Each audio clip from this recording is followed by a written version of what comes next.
I have the privilege and the honor of having the Vega family, or part of the family, with me here today.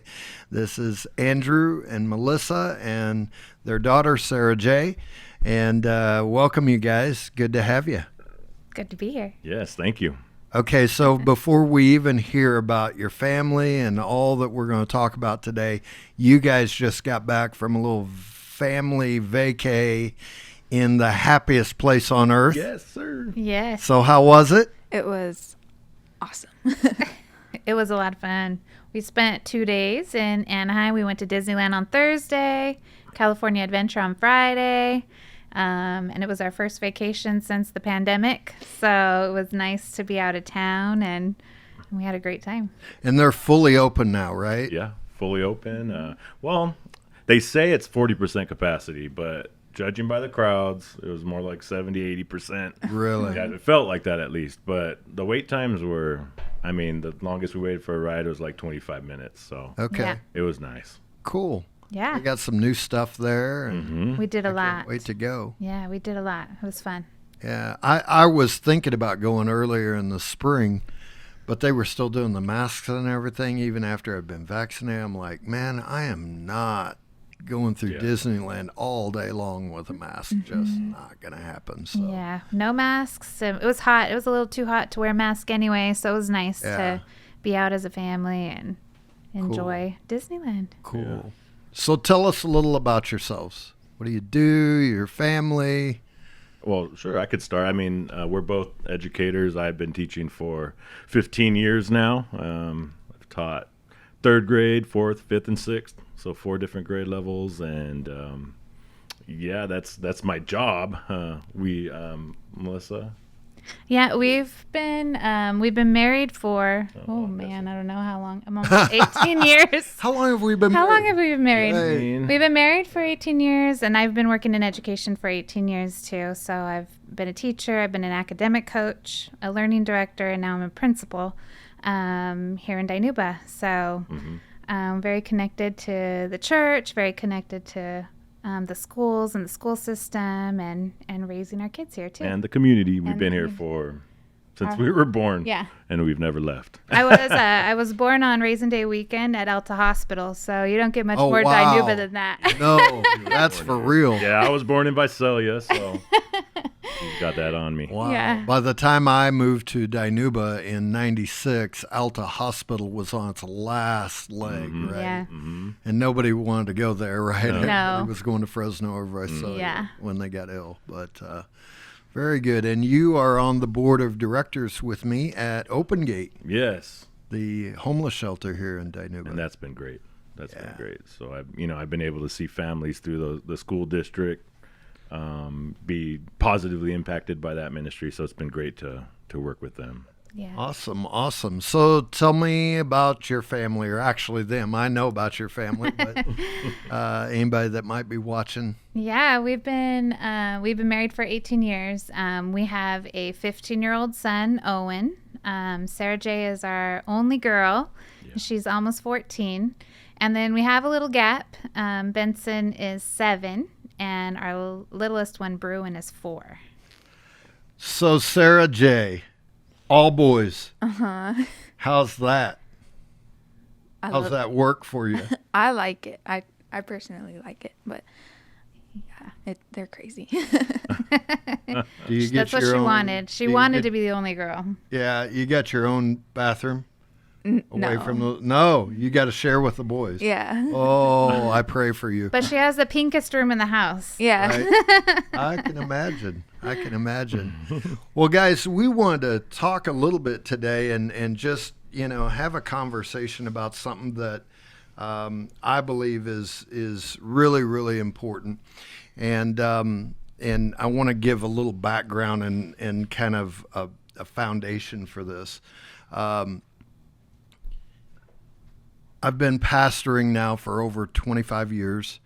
And I've done a lot of baby dedications, right? I suppose we've dedicated, I don't know, way up in the upper hundreds. It could be closer to 1,000 by now, kids that we've dedicated.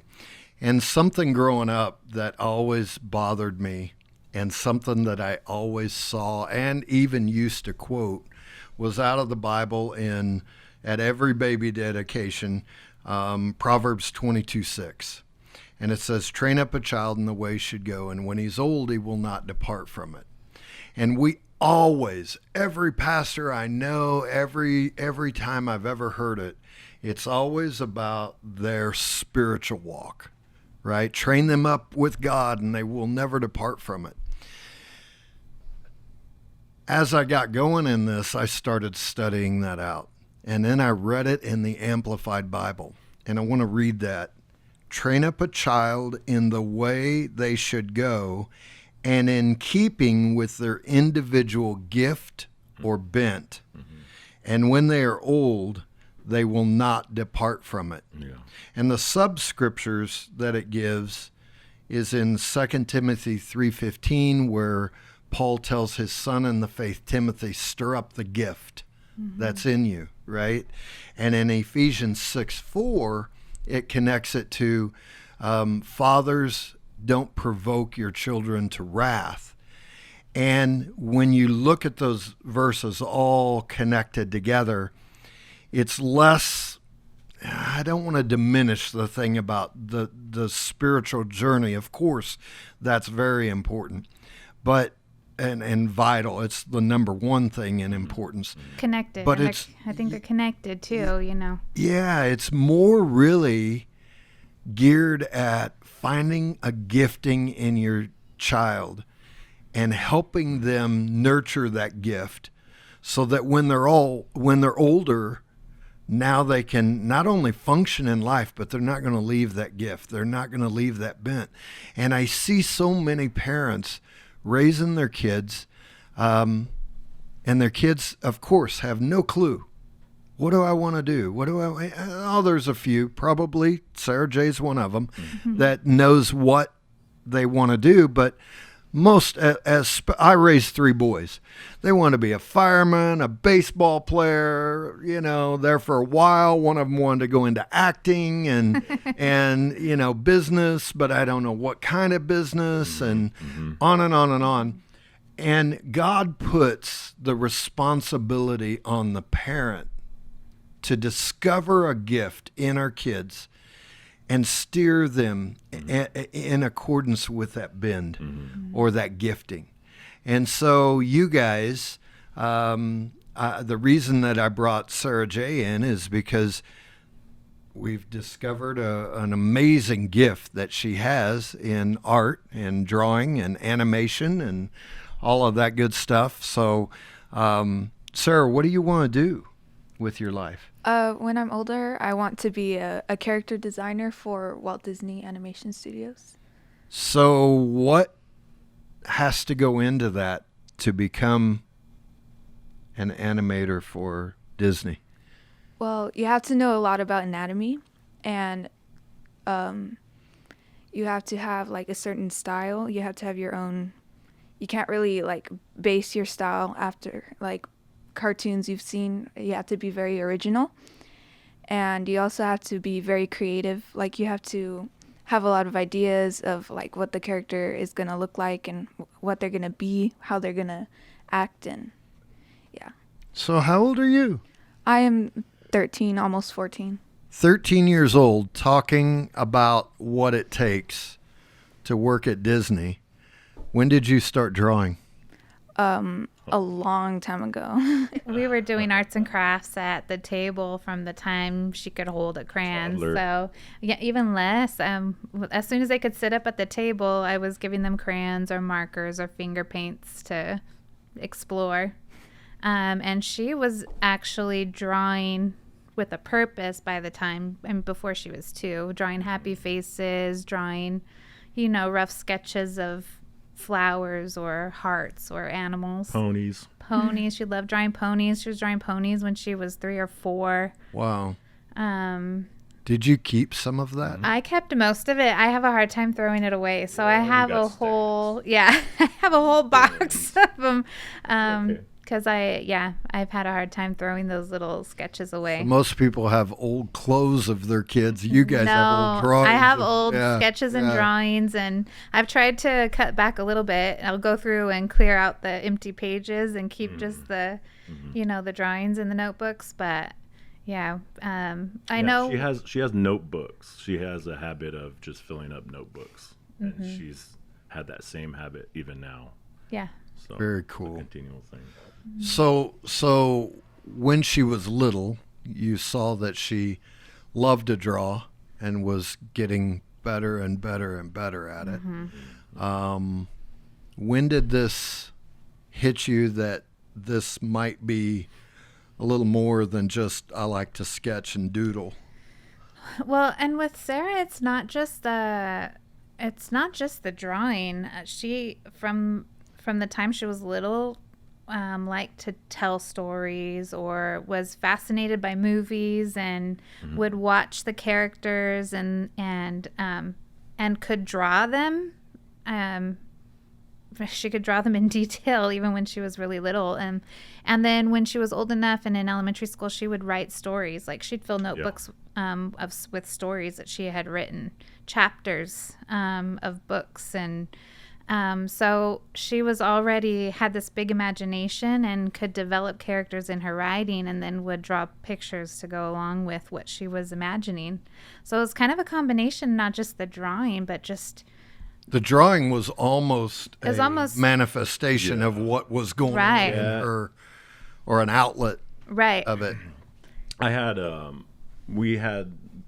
Sarah actually started school at Kennedy, which where my wife worked at, or Melissa worked at, and we switched her over to Lincoln because I had an opportunity to teach third grade, and the sole purpose of that was I wanted to see her in the classroom because she was different than our oldest. Our oldest, everything real quick, he's a bookworm, right? Everything comes academically really very quickly. Mathematical. Like with him, we noticed right away he would line up cars and classify things, patterns, math.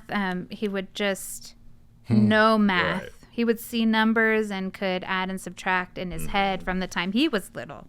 So for him, school was really so this is all easy. Part of figuring the kids out, like you said. It's kind of an adventure looking for their giftings, and so each kid is different, and with your boys, and so we're like, let's have her come back to Lincoln, and it was really a childcare issue. It was a childcare issue. We needed somebody after solution. school.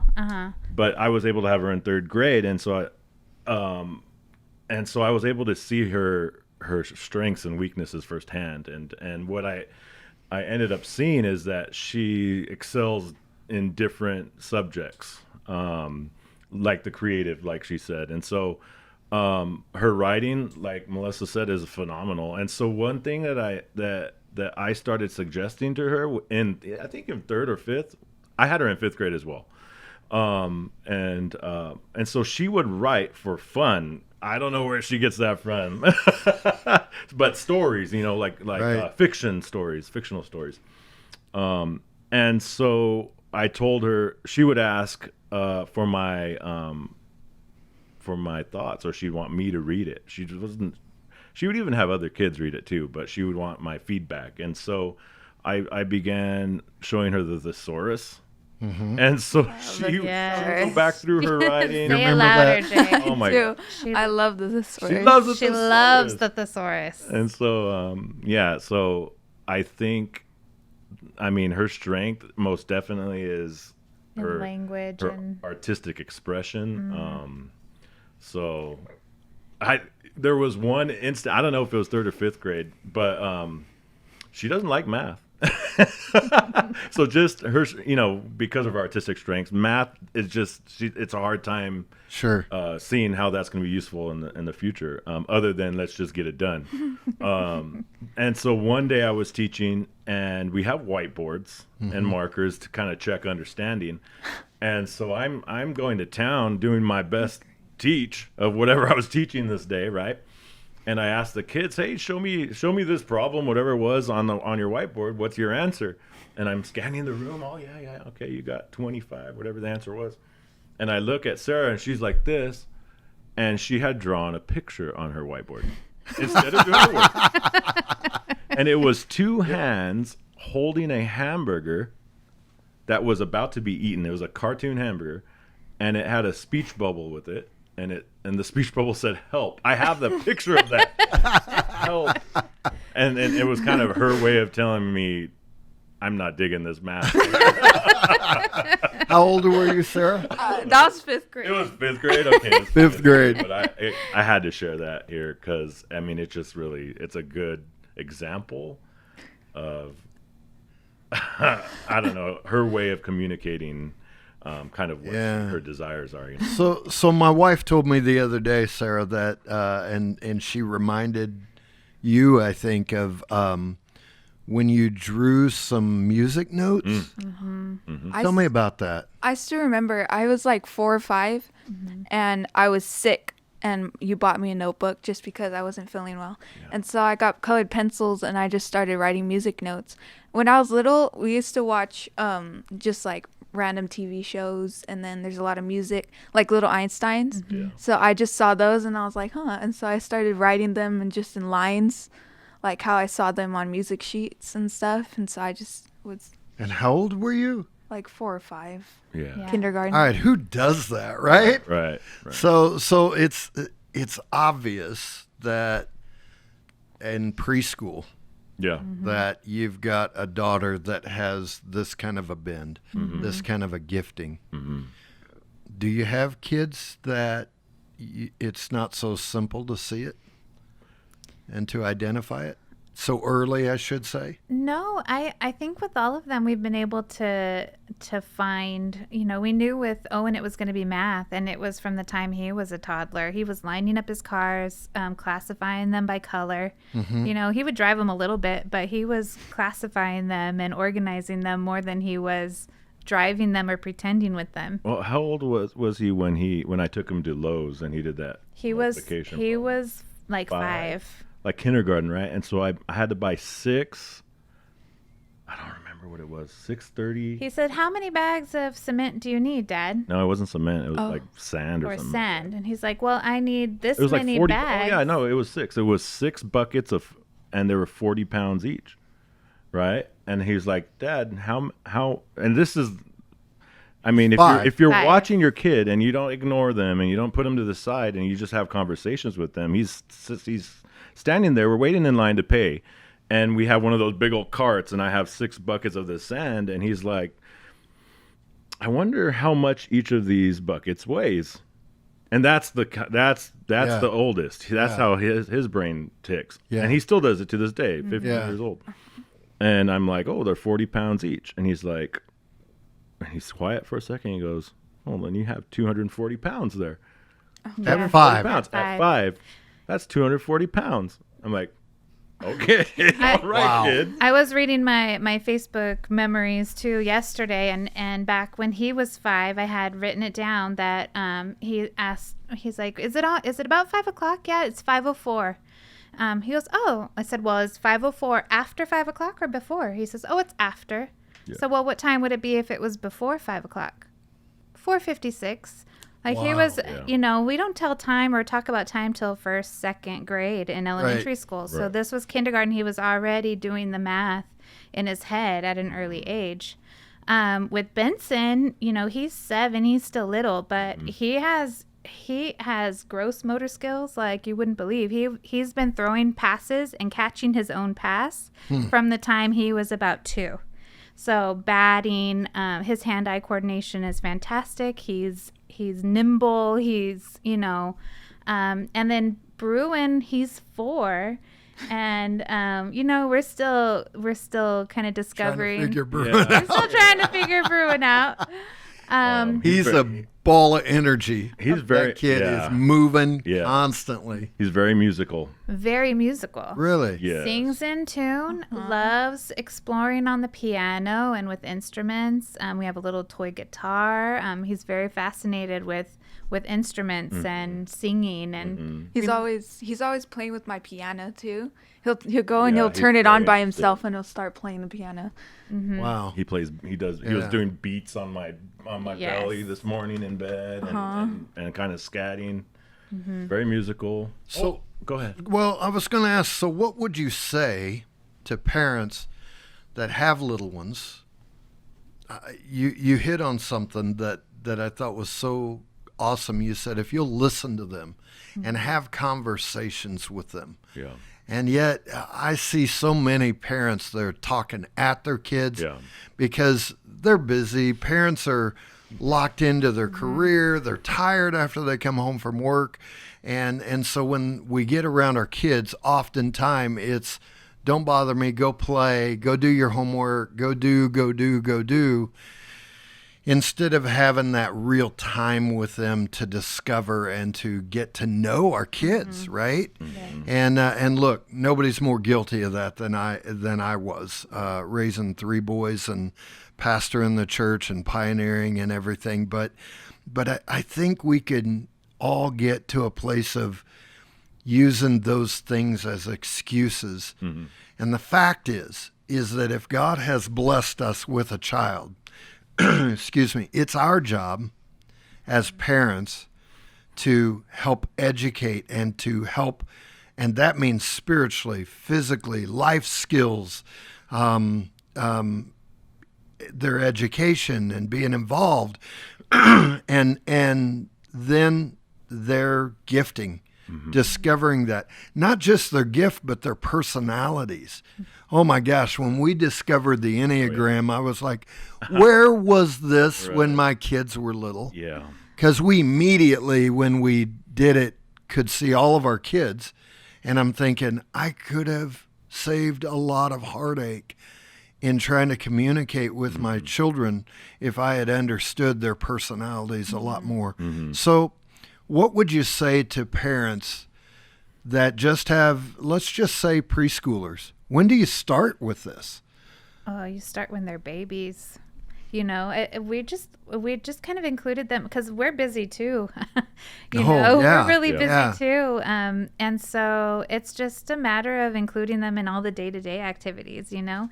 It's counting the peas on the plate during dinner or talking about the colors of, you know, what you're seeing as you're driving through town, or we're grocery shopping and we need to find tomatoes, you know, where are they? And so just talking to them, even from the time they were infants, changing their diapers, and you know, we would just talk to them and have them notice things, Giving them jobs. give them responsibilities jobs, at point home. things out. Don't clean up for them. I mean, you can, but I mean, as much as you can have them help in those Right. things. Right. The What brain, about cooking and, Yeah. and And I was going to say, you know, even when I would cook, I'd bring them in, and that's when they would color or draw, because it was a quiet activity that they could do. But I wanted them with me. right. After the long day, I may want them quiet, but I still want them with me. And so it was a way to keep them busy, but still play with them while I could still do the dishes or cook dinner. And then we would talk about what we're having. Well, what do you like? What don't you like? What color are you using? You know, what did you do at grandma's today? And so just kind of talking while we're doing what we need to do to get through the evening too. You know? So here's what I'm hearing, and here's what I'm not hearing. What I'm hearing is you took life and made it very productive and involved and connected and built a sense of family around everything you were doing. And in that process, you're discovering and you're watching and you're listening and you're exploring things. I mean, where are the tomatoes when you go into the grocery store? How many peas are on your plate? I heard all of that. Here's what I didn't hear. Screen time. We still have plenty Television. of that. Well, but right. But there's so balance. how do you balance that? Because I know kids that are so ate up with video games that they do nothing productive. I mean, unless they're going to be a video game whatever, you know, guru that does that. I mean, what do you do to balance that out with the kids? And I think even with the screen, that can be a dangerous thing too. So even when they're on their tablets or playing video games. It's been in the room with us where we could see what they're doing. We're asking questions even about, well, what are you watching, and what are you playing, and how are you winning? How do you win? You know? Yeah, and we control the apps that they're on too. I think that helps a lot as far as them getting like addicted to things, you know what I mean, or being exposed to things that they shouldn't be. Yeah. But as far as screen time, we still have plenty of it. We have screen time. I mean that's, but we also have time away from the screen, which is important. And they have responsibilities as they gotten older, the things that they need to do. Picking up. Send them outside. Sometimes it's an it's outside a day. get outside. I mean, Right. we grew up, we were outside. outside all day, you know. Oh yeah, Go and outside. you leave the house of a morning, Yeah. and sometimes my mom would give me a sack lunch, and say, "I'll see you at dark," you know, or my neighbors had a bell or and they would ring that bell when it was dinner There you time, go. and you had to be within listening distance of the bell, and you just knew. Throughout the neighborhood, when you hear the bell, oh, the Wymans are ready to eat dinner. I better go home too, right? You know. Yeah, pretend time's really important, and just kind of going back to, I mean, like a suggestion for parents is to kind of look up the science behind a couple of things. The way the brain develops, and it happens right At from birth. womb from womb to what's the age? Probably I think 6 it's or like, 7. 4 or 5, yeah. 4 or 5. Amazing vocabulary growth and those types of things. But then that's also linked to bedtimes. Yeah. So consistent routine and bedtimes. Eating times. Actually, like if you don't get it, like if you have your kid out at Walmart at midnight, that's their sleep time.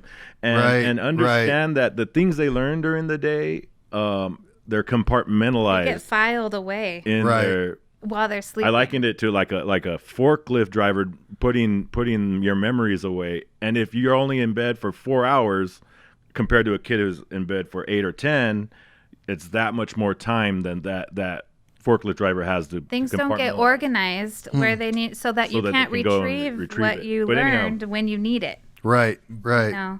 And so I'm kind of off topic, but But when you understand those things, then, you know, and technology is a very big part of life know what I was today. saying. So they, you know, having screen time, I don't think is a bad thing if it's part of the balance. right. But like when they're off of screen time, like pretend play and that kind of thing, they're developing certain skills they might need in the future. And so you have all your academic skills, right?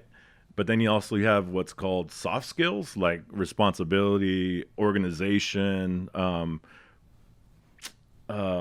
going back to Benson, we didn't mention that one of his the things that we have recognized, and it's one that might look to a parent like they're just being annoying, right? Disrespectful. And so I would say patience is a big key, because what you see might be something that's beneficial in the future. So this kid is persistent. Persistent. And persistent with great reasons behind it, like a negotiator. Really? Right. Yes. And so it's like, and so Owen or Benson, it's time to do this, or don't do that, but this. Well, what about this? But this. And he will not stop. He will not stop. And so for us, it was like, how are we going to handle this? Because he's little, and we understand that with the older two, they were operating in their gifts, according to their gifts. And so this could be a gift. So we had to have a conversation. How can this help in the future? Well, we already know Negotiation skills are huge. Oh, yes. He's going to be able to get people to do what he wants. And that could go one of two ways, right? And so it's our responsibility to kind of make sure that we develop boundaries with that. And let them understand when it's appropriate to use that skill and when not. So that's so cool to me, because what you did was you took something that most parents would look at and say that's a negative. Shut it down, yeah. And you looked at it as a potential gift Right, and said, maybe there's a gifting here. right. Right. And if it's a gift, I need to be careful because this can go one of two ways. So according to their bend. Yes. And we have to bend their gifting in the right direction Right. to keep them on the right path so that it doesn't get Right. perverted or Right. head down a bad path And that's and where the self-destructive Manipulation. behavior. Yeah, and manipulation. that's where the spiritual comes in, because if they don't hear God's voice or they're not operating according to the Spirit, then negotiations can go sour, or that he can come across as disrespectful or Right. or rude. So that's where bringing the spiritual in with their physical giftings is important. Same thing with Sarah J. I mean, she can animate something that's going to bring life or something that is not. Right, And so right. that's why we've talked to her a lot about, you need to recognize or you hear the voice of God. What is it that he wants you to create? How does he want you to write the story? What message is he wanting you to send in your drawing?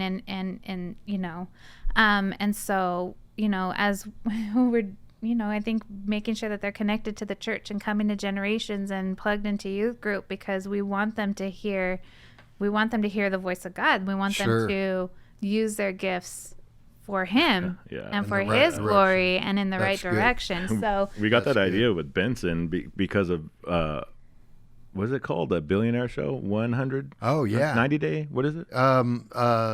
30 days. 30 days. Yeah. Billionaire? Millionaire. Millionaire, whatever Yeah. it was. But those people go in there and they get what they want Right. because they're persistent And they got nothing but $100 in their and pocket. they're not Yeah. afraid. And so when I grew up, I was super shy. I was so super was shy. I. And I would never do any of that stuff. But the way he comes at it, it's crazy. We were watching him at baseball practice yesterday, and they were just throwing the ball as far as they could, and the coach would say, "Hey, go run and get your ball." And Benson went and found his ball right away. His ball, I watched him. He kept his eye on his own ball and went and got it. And there was another little boy stopped him and then, "Hey, give me my ball." And I can't hear him, but I could see him. I Oh, to you see know how the he's body gonna language, react. right? Right. And Benson goes, and I could just see his head. He shakes his head. "No, this is mine. This is my ball." And the kid's bigger than him. He's, "No, give me that. That's my ball." And he's like, "No, that's mine." I go back, but I could tell and he wasn't being mean about it, but He was he's confident. He and knew. sure. Sure. You know what I mean? And he wasn't going to Right. become a pushover. No, Right. In no. that. So that's awesome. So that's something. So, Sarah J., I got a question Yeah. for you. Have you noticed all this happening with your parents in bending you in the right direction and guiding you, and yet acknowledging your gift? Have you noticed that? And if so, how? Yeah, definitely, because they, like what my mom was saying, they always tell me to like listen for God's voice and to like see what he wants me to do with it, and not just like for myself. And even with them recognizing what's in my brothers too, they're always talking about how musical Bear is, and like how he knows what he's doing with music. And just the other night they were talking about how persistent Benson was. Yeah. And so I can definitely see that they're trying to push us in the right direction. So cool. So tell me, you just got accepted with something with Disney? Yes. Tell me about that. And you're 13. Yeah. Okay.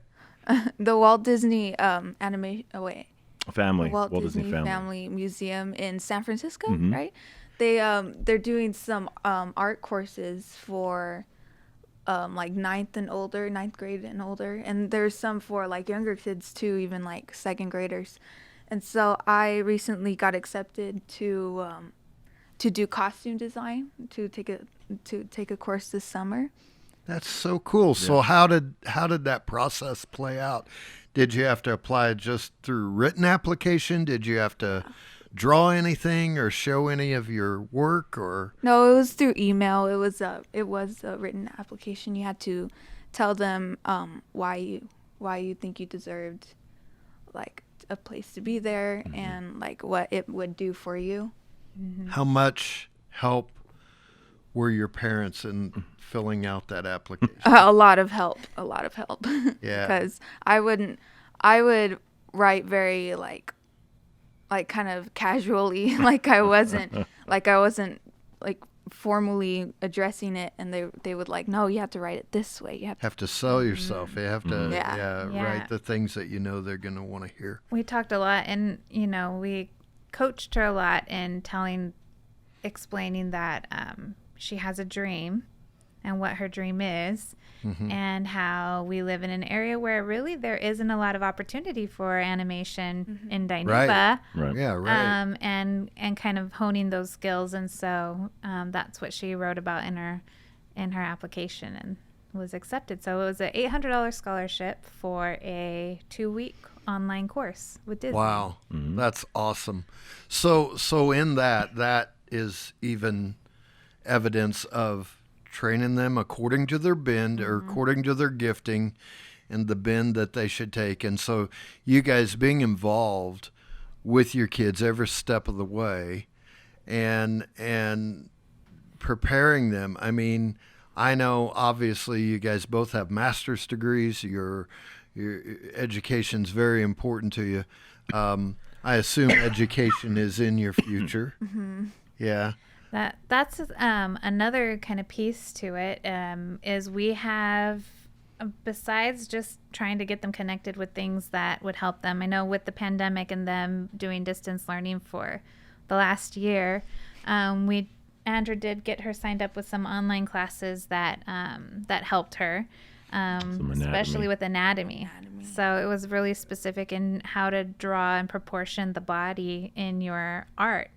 And there's like a hand course. What else was there, Jay? It was like it was showing me all the different muscles that would be important to like how do I say it, to like bring Move it your out. arm or, Yeah, and like maybe like the bones, the more important bones that are going to be like showing in your picture, like maybe the collarbone or the back, or Interesting. especially the pelvis.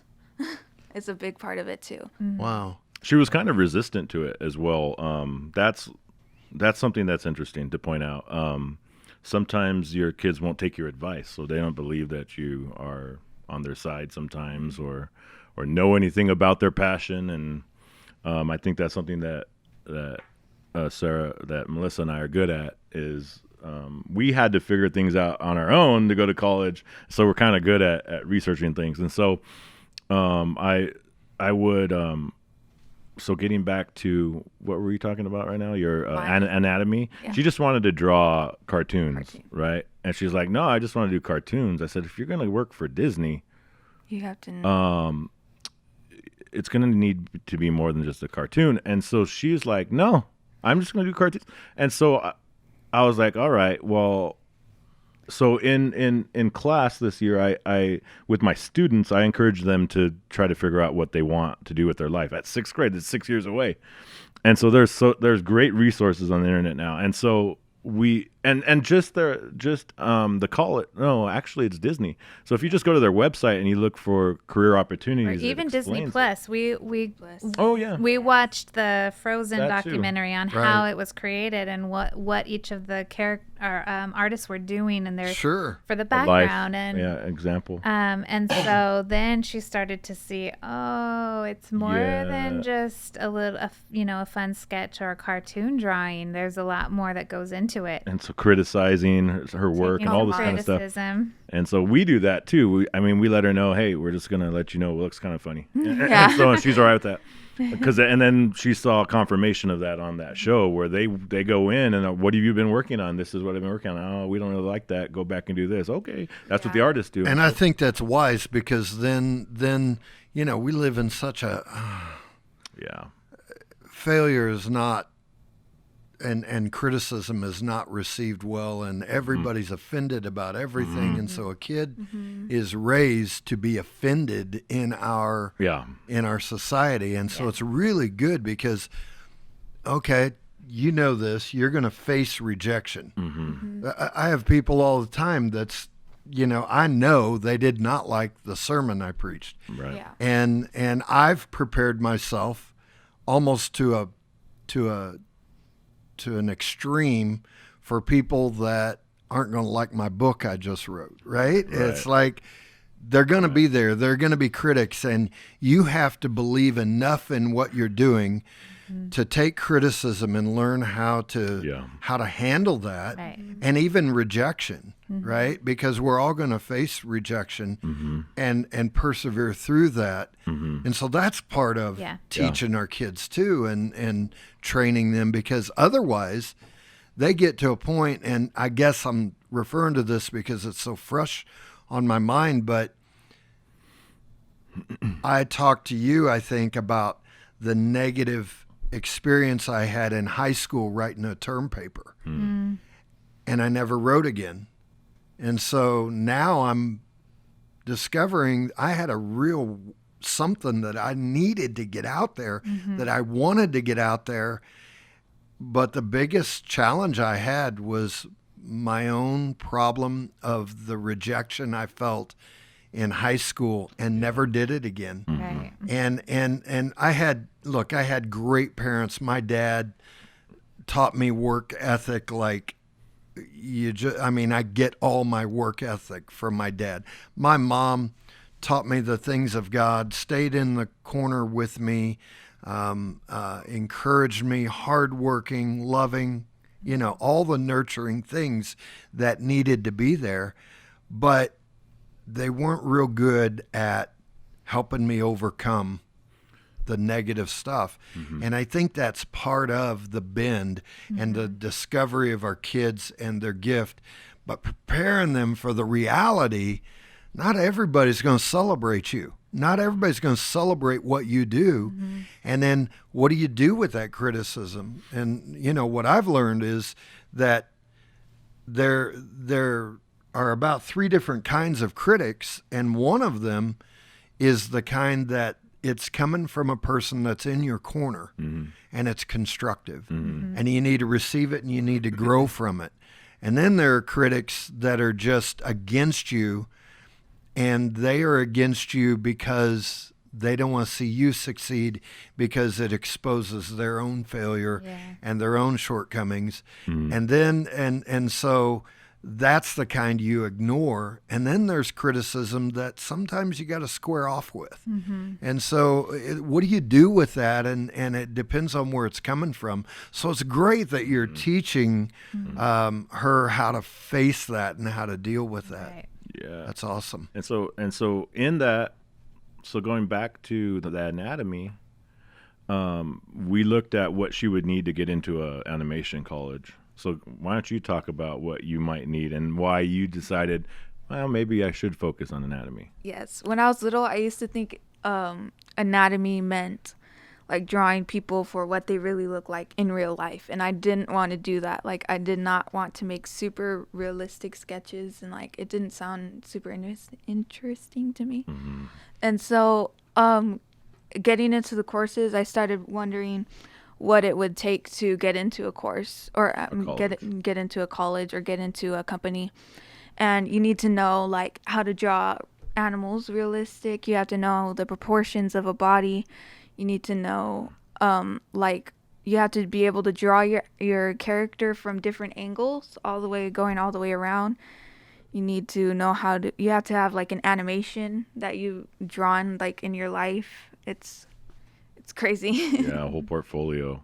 And so she was like, okay, That's a lot. try this. That's a lot. But can you see where it's good to learn that at your age now and not be trying to figure that out when you're a junior or a senior in high school? Because that's going to help. Yeah. That's going to help. Most kids, by the time they graduate high school, they're still clueless about what they want. That was to do. me. So I have a question for you guys. I never want to say to somebody, what if that doesn't work out or whatever, because I'm a builder of dreams, not a destroyer of dreams. And I believe in that and preach that and teach that and try to live that. But the reality is that there may be some lag time, and you may have to do some alternative things until something like Disney would open up.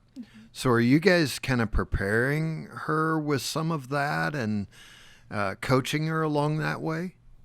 Yeah, we have talked to her about lots of different things like freelance type activities or freelance type jobs like illustrating children's books or even using her art for marketing and helping with marketing or making logos. She's done a little bit of that already. She's had a couple of businesses ask for her to draw up designs or do some images, or she's done some pictures for families, some digital art that she has sold.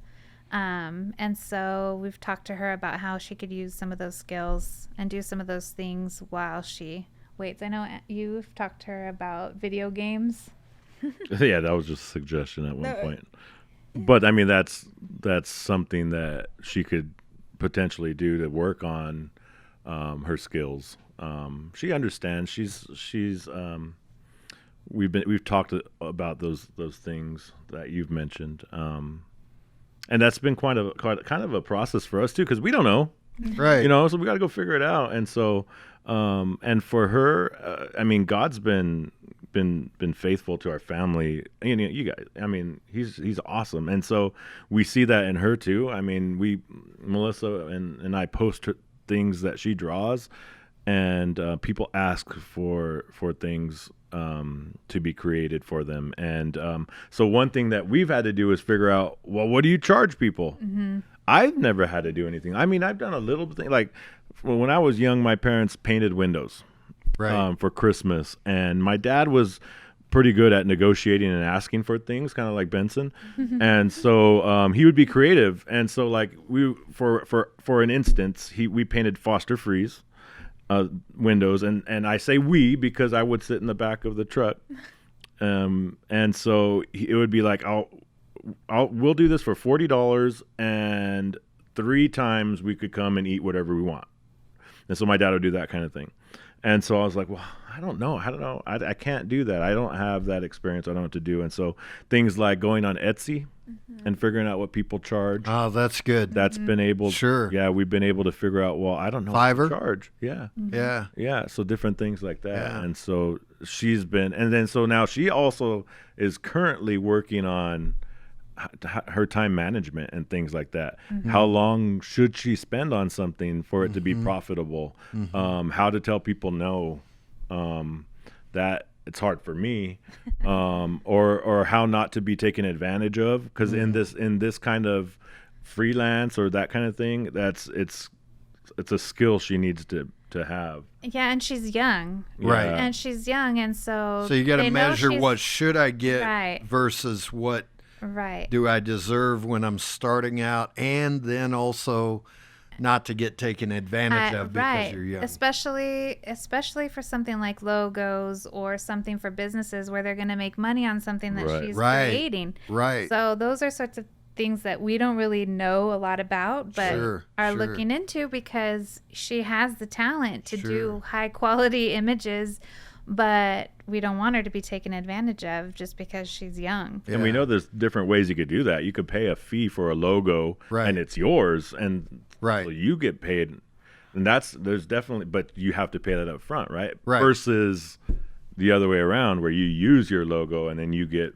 So we don't. Yeah. Yeah, So, yeah. There's a okay. lot of options, but I think that speaks to the main issue, which kind of want to circle back around and kind of put a wrap on things today. But in that, I think it's interesting that she's 13, and you're already working on that bend and that preparation and the reality of what life is going to be like, and the journey that lie ahead. I have no doubt that you'll end up at Disney as an animator, and all I know is I want free tickets whenever you get there and you're able to do it. But I know you can achieve your dream, but I think the reality of what you guys are doing is showing her that it's not just magically one day going to be discovered and boom, we want you. We got to have you, right? There's I think Disneyland and California Adventure have like 25,000 employees, the entire population of Dinuba. And like you said earlier, on the back of every film and everything that they animate, everything that they do, there are hundreds of people that are involved in that process. So there are jobs available, there are career opportunities, but it could take a while. Right. It could take a while to get there. So that's awesome. And one other thing I wanted that really stood out, you made the comment, we don't know. We're still exploring this. We're still learning this. You know, you don't have kids that are grown, raised, have gone into a field, and so I just want to say to you, as one who, my kids are all raised and they're all in their field of choice, I think you guys are actually doing, in many ways, a much better job at discovering your kids' giftings and being more intentional with it, melding that with their personalities, their walk with the Lord, just the whole package to make them well-rounded individuals that become adults that have purpose and they have direction in their life and know what they're going to do. And I just say, hats off to you guys. You're doing a great job. Thank you. I know the proof is in the pudding at the end of it. And it's not to say we're not all without mistake. Right. Of course we've got them. But that's so intentional. It's so good. And I would just say to anybody that might be watching this or listening to this, start early, start young, get some time with your kids, make that not only something you fit into your schedule, but something that becomes a way of life. Yeah. And in your home, you know, and discovering that. I still remember that Joshua was in grade school when I knew he should be a teacher. We just knew. He's in grade school, 3rd, 4th grade, and he loved history and he loved math. And now he's, you know, a great teacher, a fantastic teacher. And along the journey, by the way, with his personality of needing more information, he's, give me the facts, you know, I need to educate myself on this. He was exploring a lot of different ways, and it was hard as a parent to go, you're supposed to be a teacher, you know, but letting him check it out, do what he needed to do, and ultimately trusting God, because the word says when they're old, they won't depart from it. Yeah. They'll come back to it, because if you've trained them in their bend, if you've encouraged them in that, and we didn't have, Tammy and I aren't college educated, so we didn't even know how to walk him through that process. We were clueless. And frankly, because of where we were, we made that an option. I don't think it should be much of an option today. Maybe not college all the way, maybe some sort of trade, some sort of training and education to be able to go further, because even though you're in California, minimum wage is going to be $15 an hour. That's not livable in our with gasoline and everything else being where it is. And so, you know, I think you got to train your kids. We knew that Kyle was going to be a business guy, and we knew that because when he was little, he was wheeling and dealing and finding ways to make money, mowing grass, doing lemonade stand, anything he could. And the conversation was, how can I make money doing that? And so I'm like, this kid's got a business mind on his shoulders of, I could buy it for this, sell it for this, make a profit. And now he's very successful in business. Adam, here he is, you know, he had all the challenges with his clubbed foot and all of the operations he had to go through and everything. We come home one time and we had this massive desk, and we go to work and he's in a cast. And when we get home, he's got the desk all put together, the whole thing. I don't even know how he lifted it, right? He was just a kid. And we knew he had this creative side to him and this ability to build things and put it together. And here we are. And look at this table, beautiful. this whole studio. He had so much to do with it. And then later on, he developed photography. And I was like, I know you've never done the media side of things, but it's in you. And we hired him here, and look at everything he's accomplished in just a couple of years and bringing us there. And so you know, the discovery of that band, but then leading them and coaching them and helping them along to fulfill that destiny. It's awesome. It's awesome. It's an awesome responsibility, but it's an awesome gratification. And trust me, when you see your kids achieve and be able to make it, not just make it, but excel and do well and prosper and be fulfilled in life because they're doing what they love, right? Yeah. There's nothing that compares to that. Yeah. So, any final words?